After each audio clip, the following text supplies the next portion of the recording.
How did Chevron keep exporting roughly 200,000 to 250,000 barrels per day from Venezuela to U.S. Gulf Coast refineries in 2025 after General License 41 was terminated and new U.S. measures announced?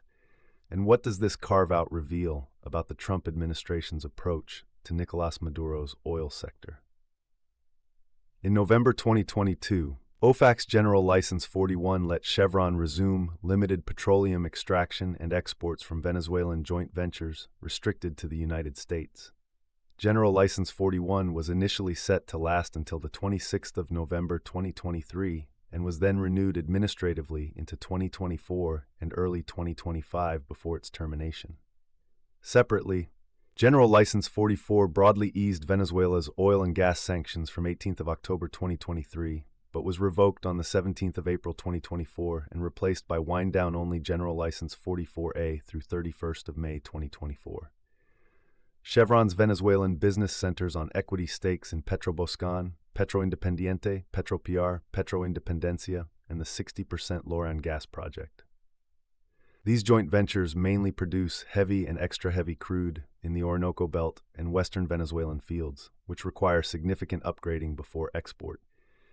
By late February 2025, internal PDVSA documents showed Chevron's joint ventures producing about 242,000 barrels per day, roughly 27% of Venezuela's total national oil production then.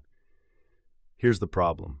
On the 4th of March 2025, OFAC terminated General License 41 and issued General License 41A, allowing only wind-down of Chevron's Venezuelan joint venture operations until 3rd of April 2025.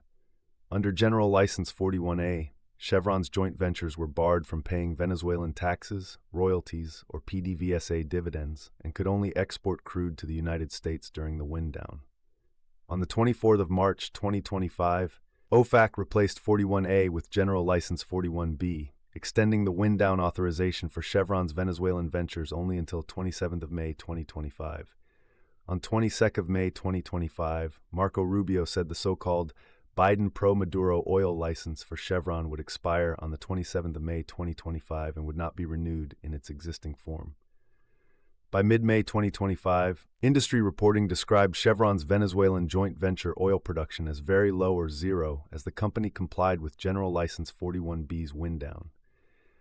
At the same time, a 24th of March 2025 executive order from President Donald Trump imposed a 25% tariff on all U.S. imports from any country importing Venezuelan oil for shipments arriving on or after 2nd of April 2025. Here's their position. In late July 2025, the U.S. Treasury granted Chevron a new 6-month restricted specific license, letting it restart oil production and exports from its 4 PDVSA joint ventures under tighter terms than General License 41. Reporting on that specific license said Chevron was prohibited from making cash payments to Nicolás Maduro's government and instead had to satisfy taxes and royalties through crude oil deliveries in kind.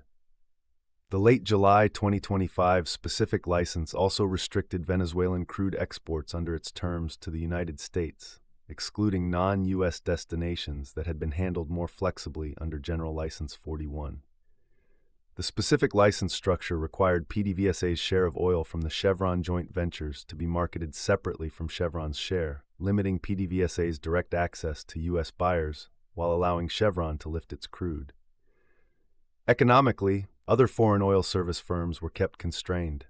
Throughout 2025, OFAC renewed narrow authorizations allowing Halliburton, SLB, Baker Hughes, and Weatherford only a limited Venezuelan presence, without new drilling or sizable PDVSA production increases. Meanwhile, Trump's 25% tariff on U.S. imports from countries buying Venezuelan oil applied to shipments arriving on or after 2nd of April 2025.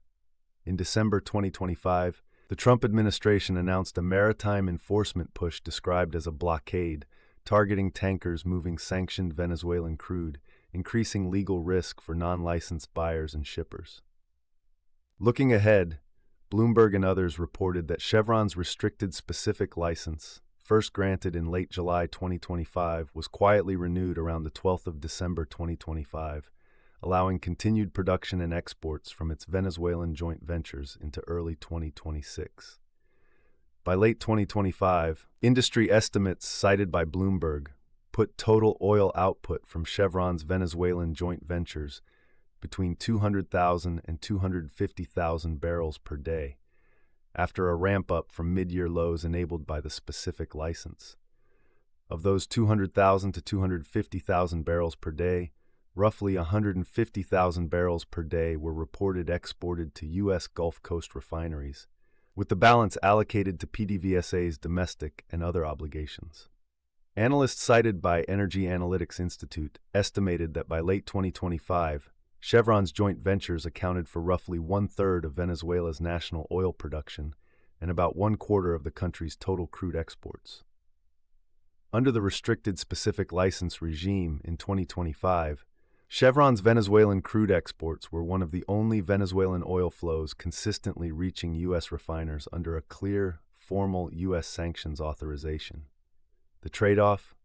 By constraining Chevron to pay Venezuelan fiscal obligations in crude instead of cash and limiting its exports to the U.S. market, the 2025 specific license was designed to deny Nicolas Maduro's government hard currency revenue while still boosting Venezuelan oil output available to U.S. refiners.